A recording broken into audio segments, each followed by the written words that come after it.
Para muchos, un misterio de asesinato ficticio ofrece entretenimiento y una conclusión satisfactoria, algo menos frecuente en la vida real. Los cabos sueltos están atados, cada pista es lógica y conduce a la puerta del asesino. Lamentablemente para los detectives reales, eso no siempre sucede. Incluso los casos con pistas no siempre llevan a un final feliz y ordenado, y son más difíciles de resolver que lo que retratan sus contrapartes ficticias. Aquí en este video vamos a estar mirando tales incidentes. Así que aquí están 4 casos sin resolver con pistas inquietantes.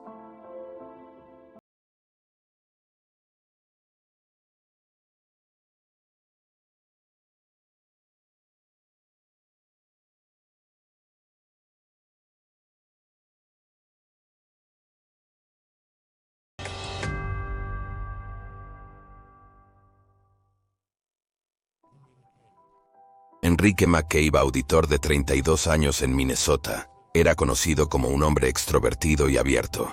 Tenía 2 hijos a los que adoraba y un matrimonio feliz. Y lo único que parecía estar un poco mal en su vida eran informes de que habían ocurrido algunas malas críticas recientes en su trabajo. El día del trabajo, el 7 de septiembre de 2015, Henry pasó la noche fuera con amigos, bebiendo y divirtiéndose en un club. Guillermo Kennedy, amigo de Henry, aseguró que dejó a Henry en la tienda de conveniencia Super América cerca de su casa después de una fiesta.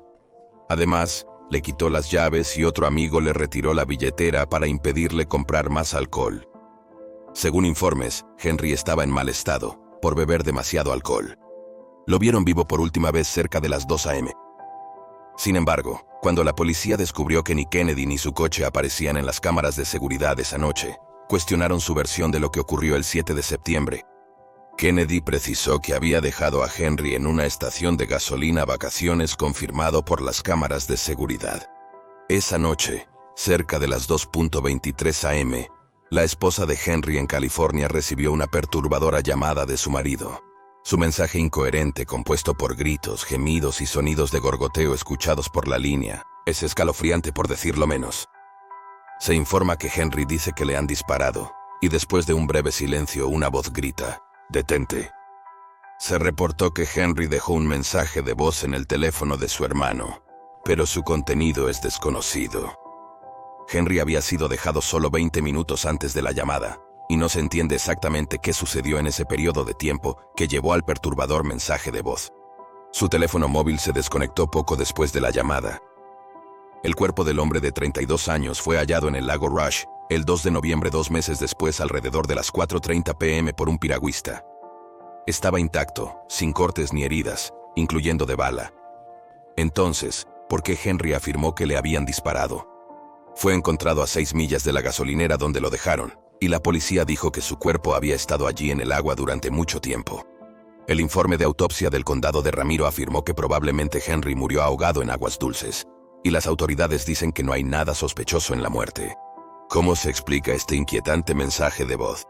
Ciertamente hay más preguntas que respuestas en el caso de Enrique McCabe, y aunque muchos creen que simplemente se ahogó por accidente, ninguna teoría parece responder a la pregunta del mensaje de voz gráfico. Alistair Wilson, de 30 años, residía en Nairn, en el noreste de Reino Unido, en 2004. Estuvo casado con Verónica por 6 años, con 2 hijos pequeños. Actualmente trabajando como banquero, Alistair estaba listo para buscar pastos más verdes, dirigiéndose a un nuevo trabajo en 2 semanas. Tristemente, Alistair no logró alcanzar sus nuevos objetivos. El 28 de noviembre de 2004, Alistair y su familia estaban poniéndose al día con amigos en su casa y cuidando al hijo de 18 meses de otro amigo cuando sonó el timbre. Pensando que era su amigo que llegaba temprano para recoger a su bebé, Verónica bajó las escaleras para responder a la puerta, solo para ser recibida por un extraño. Las únicas palabras que salieron de sus labios fueron Alistair Wilson. Sin alarma, Verónica volvió arriba a buscar a su esposo, pensando que el hombre que conocía su nombre estaba relacionado con el trabajo. Ella se encargó de las tareas de leer cuentos para dormir a los niños, mientras Alistair bajaba las escaleras. Según informes, el intercambio que tuvo lugar a continuación entre Alistair y el extraño duró varios minutos, pero no se sabe públicamente qué se dijo. Cuando Alistair regresó con su esposa parecía perplejo pero no temeroso. Ella notó: Alistair tenía en su mano un sobre azul con el nombre Pablo en el frente. El sobre estaba vacío por dentro. La pareja desconcertada discutió qué hacer. Como Alistair no parecía perturbado y simplemente parecía genuinamente confundido, Verónica le permitió volver a bajar para buscar al hombre. El extraño todavía estaba en su puerta. Varios disparos resonaron y Verónica, en pánico, corrió hacia su esposo en la planta baja, intentando detener la sangre que brotaba de sus heridas, mientras gritaba a los vecinos pidiendo ayuda. Vio al pistolero irse, pero se quedó para intentar salvar a su esposo. Alistair fue disparado en la cabeza y cuerpo. Falleció una hora después en el hospital. Curiosamente, el sobre azul que sostenía antes ahora había desaparecido. 10 días después del tiroteo, un empleado de mantenimiento halló una pistola antigua en un desagüe cercano a la casa, identificada luego por las autoridades como el arma homicida. No se halló ADN del asesino en la pistola. Verónica recuerda muy bien la apariencia del asesino. Se describe como un hombre blanco, corpulento, de 1.67 metros a 1.78 metros y de 35 a 40 años. Llevaba una gorra de béisbol oscura bajada sobre su cara, una chaqueta blusón azul oscuro y jeans oscuros. Tenía la cara afeitada. Con la ayuda de un testigo que vio al hombre en un autobús, la policía ha creado un boceto de su apariencia. Sin embargo, nunca se ha hecho público por razones desconocidas. Gran enigma rodea el asesinato de Alistair Wilson, también conocido como el asesinato en la puerta. Nadie está muy seguro de cuál es la respuesta al sobre azul, o por qué Alistair fue el objetivo. Una de las teorías más populares es que el agresor no identificado era un sicario contratado. Algunos incluso especulan que Verónica lo contrató. No obstante, no es vista como sospechosa. Se sugiere que Alistair pidió dinero al mundo criminal y se vinculó con el crimen organizado, pero otros creen que es un caso de identidad errónea y que mataron al Alistair Wilson incorrecto. Sin embargo, no hay una respuesta real sobre el sobre. Los detectives en línea especulan que Alistair debía poner algo en el sobre, y se teoriza que le dispararon porque no lo hizo, pero esto no explica por qué el nombre de Pablo estaba escrito en la parte frontal, o para qué exactamente era el sobre. El asesino probablemente recuperó el sobre para evitar dejar su ADN. El asesinato de Alistair Wilson aún se está investigando, y su caso permanece abierto y sin resolver. Su esposa aún reside en la misma casa hasta el día de hoy, y tristemente sus hijos crecieron sin su padre. Nacida el 14 de enero de 1940, Maria Shotwell Little era una recién casada, y tenía solo 25 años en el momento de su desaparición de Atlanta, Georgia, en octubre de 1965. Trabajando como secretaria en el banco CIS, Mary se había casado solo 6 semanas antes de la fecha en que desapareció, con Roy Pequeño, un examinador de bancos que estaba entrenando para ser auditor. Roy estaba fuera de la ciudad el 14 de octubre en un viaje de trabajo, y Mary estaba planeando una fiesta para darle la bienvenida a casa. Mary compró víveres tras trabajar. Luego cenó con un colega en Plaza Lenox, Buckhead, Atlanta. Según informes, ella estaba de buen humor y hablaba felizmente de la vida matrimonial. Se despidió de su colega y volvió a su coche cerca de las 8 p.m., prometiendo verlos al día siguiente. Esta fue la última vez que se vio positivamente a Mary. Cuando Mary no se presentó al trabajo al día siguiente ni llamó para reportarse enferma, su jefe y colegas comenzaron a preocuparse. Su jefe conversó con el colega con quien cenó, quien indicó que su Mercury Comet 1965 gris metálico, con matrícula de Georgia 2829, estaba aparcado cerca del lugar donde comieron. No obstante, cuando el superior de Mary solicitó a la seguridad del centro comercial buscar el coche, no lo hallaron. Sin embargo, cuando él llegó, el jefe de Mary lo localizó de inmediato, donde se describió que estaba por el colega. Había varias pistas raras alrededor del coche de Mary. En primer lugar, tenía una capa de polvo rojo en su exterior, lo que sugería que alguien lo había conducido por un camino de tierra. En segundo lugar, sus contenidos inusuales. Las 4 bolsas de comestibles de la noche anterior todavía estaban allí, pero también había varias piezas de ropa de Mary. Su ropa interior, en agua y faja, estaban dobladas y colocadas en la consola entre los asientos delanteros, mientras su sostén y medias cortadas estaban en el suelo, posiblemente con un cuchillo. Había manchas de sangre en la ropa, y más de ella estaba manchada en el coche, en el volante, la puerta del conductor cerca de la manija, el interior de la ventana del pasajero, lado y asientos delanteros. Los investigadores indicaron que la cantidad de sangre era mínima, similar a una hemorragia nasal. Había huellas sangrientas en el volante. Aunque las pruebas de sangre eran limitadas en 1965, lo que se encontró en el coche coincidía con el tipo de sangre de Mary, por lo que se presumió que era suya. No obstante, el caso se torna aún más raro desde aquí.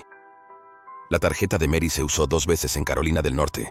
El 15 de octubre la tarjeta se utilizó en Carlota, la ciudad natal de Mary, y una vez en Raleigh. Los asistentes recordaron a una mujer con una pequeña lesión en la cabeza y manchas de sangre en sus piernas. Dijeron que estaba con 1 o 2 hombres de mediana edad. Las fuentes difieren, que parecían estar ordenándole. Parecía ocultar su rostro a los asistentes y no pidió ayuda. Resulta curioso que el tiempo entre usos de la tarjeta de crédito fue de 12 horas, pero la distancia entre las dos ciudades era solo de 2-3 horas. También se descubrió que la placa del coche de Mary ahora era de Carlota, Carolina del Norte, a pesar de que el coche de Mary era legal y tenía todas las etiquetas correctas. Las placas de Carlota eran de un auto robado reciente, lo que la policía cree que impidió la detección previa del vehículo de Mary. También se especula que el coche fue escondido el día 14 y devuelto a su lugar de estacionamiento el día 15. Se le exigió a Roy un rescate de $20,000 y un agente del FBI fue en su lugar para hacer la entrega. Debía hallar más instrucciones en un letrero, pero solo encontró un papel vacío pegado a este. No se logró nada con esta demanda de rescate, que se cree fue una cruel broma. Las teorías sobre el caso de Maria Shotwell Little son muy amplias. Se investigó a su esposo Roy, y parecía estar menos que desconsolado por la desaparición de su nueva esposa. Muchas ex compañeras de cuarto de Mary desaprobaron su elección de esposo y boicotearon su boda. Aparentemente impasible, Roy rechazó repetidamente hacer una prueba de detector de mentiras. Sin embargo, la policía lo descartó al no encontrar motivo para que él asesinara a Mary. Tenía una coartada firme.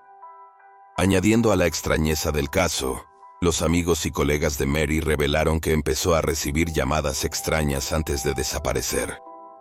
Mary indicó por teléfono que, estando casada, ya no podía visitarles, pero estaba dispuesta a recibirlos. La identidad de esta persona es desconocida. También recibió flores de un admirador secreto, y aunque la policía rastreó de qué tienda provenían, no pudieron identificar al comprador. Los amigos hicieron revelaciones aún más sorprendentes, cuando admitieron que ella habló de temer estar sola en casa y conducir sin compañía, justo antes de su desaparición.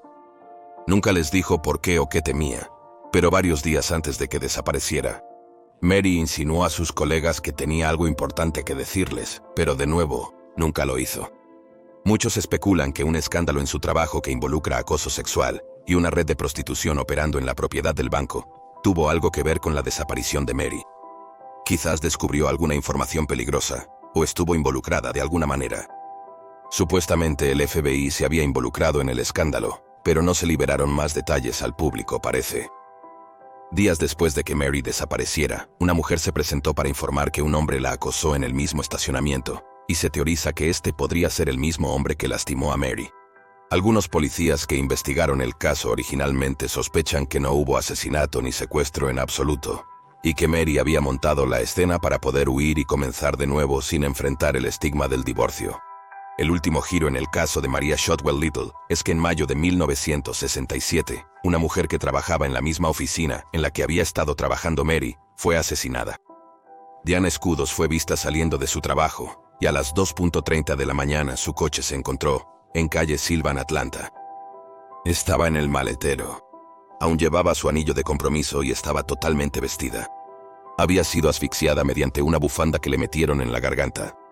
Por una extraña coincidencia, Diane había sido compañera de cuarto de Mary en distintas etapas de su vida, y había comentado a un amigo que estaba colaborando de incógnito con la policía en el caso de la desaparición de Mary. Aunque no está completamente verificado, este último hecho ciertamente añade un elemento escalofriante a la historia. El expediente del caso de desaparición de Maria Shotwell Little se perdió y sigue sin resolverse hasta hoy. No se ha visto ni oído de ella desde que desapareció. Su padre murió en 1979, pero su madre continúa buscando respuestas. Tracy Nielsen fue encontrada apuñalada hasta la muerte en su apartamento por su esposo. Jeff Tracy Nielsen debería haber estado celebrando su 21 cumpleaños cuando fue asesinada el 5 de enero de 1981. Mientras Jeff había salido a comprar un regalo de cumpleaños para su esposa, Tracy se quedó en casa. Los deseos de cumpleaños de su amiga quedaron sin respuesta debido a lo que asumieron que era su vida ocupada. Nadie en la vida de Tracy esperaba que la razón por la que no contestaba el teléfono fuera que había sido asesinada. Fue apuñalada varias veces sobre la cintura y su garganta fue cortada. Su esposo no es un sospechoso.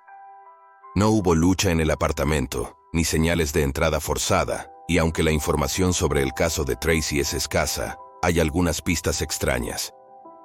El llavero de color tortuga de Tracy con su nombre fue tomado de su casa, y se sospecha que el asesino lo ha guardado como un trofeo.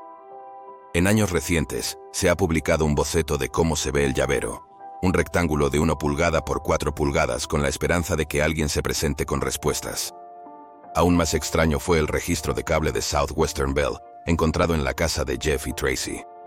El día del homicidio, una página del libro indicaba que se había programado trabajo en el cable de Tracy para antes del mediodía, a las 11:51 am.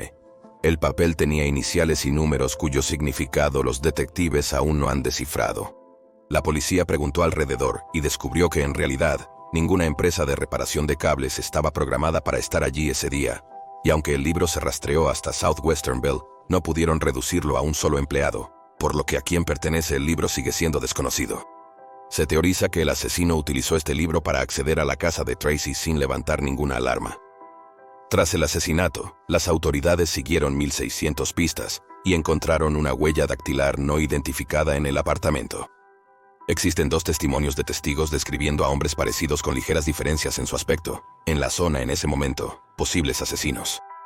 Una declaración dice que el hombre, de finales de sus 20 años, era de 5 pies 9, pesaba 155 libras con cabello castaño rizado y barba de un día.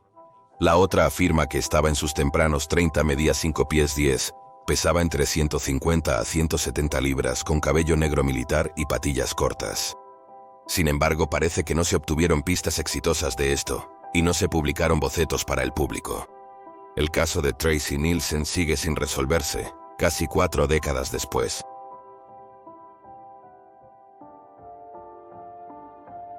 Entonces son 4 casos sin resolver con pistas inquietantes. Gracias por ver y nos vemos en el próximo.